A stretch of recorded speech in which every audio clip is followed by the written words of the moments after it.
तो क्या कहना चाहेंगी, 2 नॉमिनेशन हो चुके हैं इस सिंबल पे?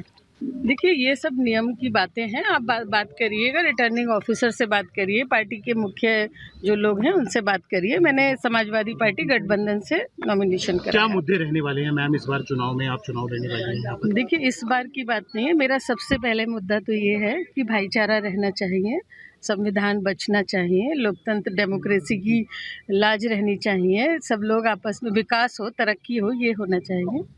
क्या कहना चाहेंगी राष्ट्रीय अध्यक्ष जी के लिए आज? धन्यवाद कहना चाहूँगी, शुक्रिया कहना चाहूँगी। बिल्कुल।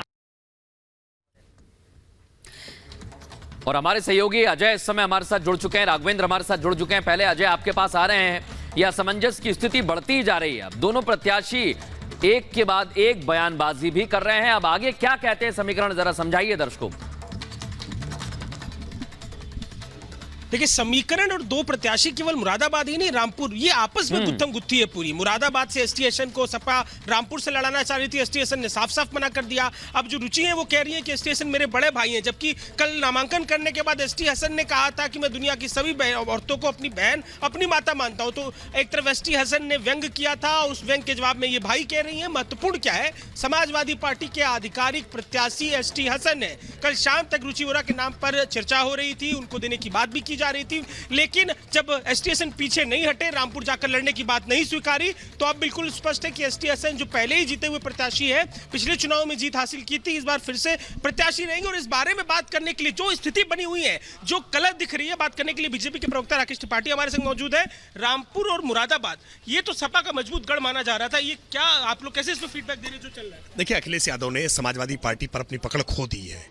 लगातार जब से वो समाजवादी पार्टी के अध्यक्ष बने हैं, एक के बाद एक लगातार चुनाव हारे हैं। 14 का चुनाव हारे, 17 का चुनाव हारे, 19 का चुनाव हारे, 22 का चुनाव हारे, उपचुनाव हारे, पंचायत चुनाव हारे, निकाय चुनाव हारे। इतनी पराजय के बाद अब समाजवादी पार्टी में विद्रोह है। और जब जब चुनाव आता है, समाजवादी पार्टी की सिरपुटव्वल हमेशा सतह पर दिखती है। 2017 में भी देखा हमने कि कैसे परिवार के भीतर सिरपुटव्वल सामने आ रही थी। और अब एक ही सीट से 2-2 प्रत्याशी दिखाई पड़ रहे हैं। उनके न गठबंधन सफल हो पा रहे हैं, न प्रत्याशी तय कर पा रहे हैं। इस असमंजस में वो पहले आपस में लड़ रहे हैं, भाजपा से क्या लड़ेंगे। भाजपा तो 80 पार के नारे को अपना साकार करने जा रही है कि जैसे दिल्ली में 100% सीटें भाजपा जीतती है। अजय लगातार ये एक तस्वीर बनी हुई है। हम राघवेंद्र के पास चलेंगे। राघवेंद्र, ये कहा जा रहा है कि अखिलेश यादव की जो पकड़ है समाजवादी पार्टी से, वो लगातार ढीली होती जा रही है। जब जब चुनाव नजदीक आता है, सिर्फ उठपबल की तस्वीर देखने को मिलती है। ना गठबंधन में बात चल पा रही है, ना ही अपनी पार्टी को संभाल पा रहे हैं।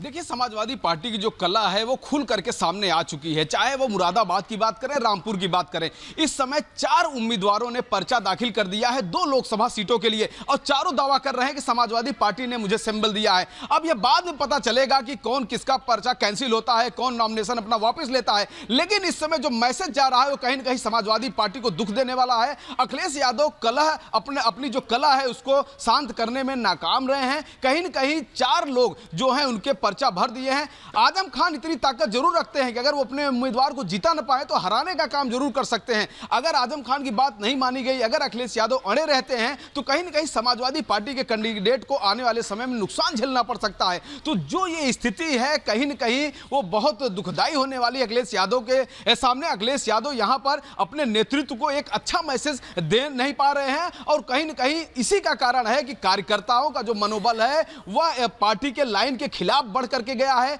4 नॉमिनेशन अभी तक आ चुके हैं। आज पहले चरण के लिए आज अंतिम दिन था नॉमिनेशन का, 3 साढ़े 3 बजे तक का वक्त था, वह अब बीतने वाला है। धीरे धीरे अब जाकर बात साफ हो जाएगी कुल कितने लोग हैं। लेकिन यह बात सबके सामने है कि समाजवादी पार्टी के 4 ऐसे नेता हैं जिन्होंने मुरादाबाद और रामपुर से नॉमिनेशन किया है। सभी दावा कर रहे हैं कि हमें अखिलेश यादव ने हरी झंडी दिया है, हमें सपा समाजवादी पार्टी ने हरी झंडी दिया है। अब देखने वाली बात है कि किसका नॉमिनेशन वापस होगा, किसका पर्चा खारिज होगा, ये आने वाले समय में। और ये असमंजस की स्थिति बनी हुई है। वहीं मुरादाबाद में अगर बात करें तो समाजवादी पार्टी ने टिकट काट दिया है। रामपुर मुरादाबाद सीट पर समाजवादी पार्टी असमंजस में है और आखिरी वक्त में यह फैसला लिया गया है। मुरादाबाद सीट पर फिर से एक नाम का ऐलान कर दिया गया और एसटी हसन को वापस मैदान में उतार दिया है। इसके पहले रुचि वीरा को भी उतारा गया और फिर रुचि वीरा ने भी अपना नामांकन दाखिल कर दिया। वहीं रामपुर से पैराशूट लैंडिंग हुई है और मोहिबुल्ला की जब पैराशूट लैंडिंग हुई है, उन्हें उतारा गया तो उनका भी विरोध हो रहा है। खबर तो यह है कि चार्टर्ड प्लेन से उनका टिकट पहुंचा है। मोहिबुल्ला दिल्ली के पार्लियामेंट मस्जिद के इमाम में है और आजम खान के पत्र को समाजवादी पार्टी ने तवज्जो नहीं दी है। ये स्थिति भी इस वक्त हमें देखने को मिल रही है। यानी पूरी समाजवादी पार्टी में अलग अलग सीटों पर असमंजस की स्थिति बनी हुई है। आगे बढ़ेंगे, बात करेंगे वरुण गांधी की, जिसको लेकर भूपेंद्र चौधरी का बयान सामने आया। कहा कि वरुण हमारी पार्टी के नेता हैं और प्रचार के लिए वरुण गांधी से हम बात करेंगे। यानी अभी पक्का नहीं है क्या वरुण गांधी प्रचार करते हुए नजर आएंगे, क्योंकि अभी तक उनका नाम तो लिस्ट में नहीं है। लेकिन भूपेंद्र चौधरी का कहना है कि हमारे नेता हैं और प्रचार के लिए उनसे बात करेंगे। तो ये बड़ी खबर आपको बता रहे हैं, प्रचार के लिए वरुण से बात करेंगे। वरुण पर भूपेंद्र चौधरी का ये बड़ा बयान सामने आया है और ऐसे में वरुण गांधी का रुख किस तरफ होगा ये देखना होगा, लेकिन चर्चा लगातार हो रही है। भारतीय जनता पार्टी के घोषित प्रत्याशी पीलीभीत लोकसभा से जतिन प्रसाद जी के नामांकन के उपरांत एक बड़ी जनसभा में पूरे क्षेत्र के सब लोग उपस्थित हुए हैं। भारतीय जनता पार्टी मोदी जी के नेतृत्व में जो हमारा एजेंडा है विकास का, और हमारी सरकार ने जो जो काम किए उन कामों को लेकर अपना पूरा लेखा जोखा लेकर अपना रिपोर्ट कार्ड लेकर जनता के बीच में। सर, वरुण गांधी कहाँ पर हैं? वरुण गांधी भारतीय जनता पार्टी के नेता हैं और हमारे साथ रहे। क्या चुनाव प्रचार में आएंगे वरुण गांधी? अभी एक बार बात कर लेंगे उनसे, उनका उपयोग है सब जगह और उनका उपयोग पार्टी ठीक से करेगी। और इसी खबर पर पीलीभीत से हमारी सहयोगी मीनाक्षी हमारे साथ जुड़ गई है। मीनाक्षी, जब पीलीभीत का जिक्र किया जाता है और 1996 को याद किया जाता है, तब से ही या तो मेनका गांधी या फिर वरुण गांधी के पास ये सीट रही है। लेकिन बीजेपी ने इस बार कुछ और एक्सपेरिमेंट किया है और जतिन प्रसाद को टिकट दे दी है। वहीं बीजेपी कह रही है कि वरुण गांधी हमारे ही नेता हैं। क्या कुछ वहां पर लोगों का कहना है?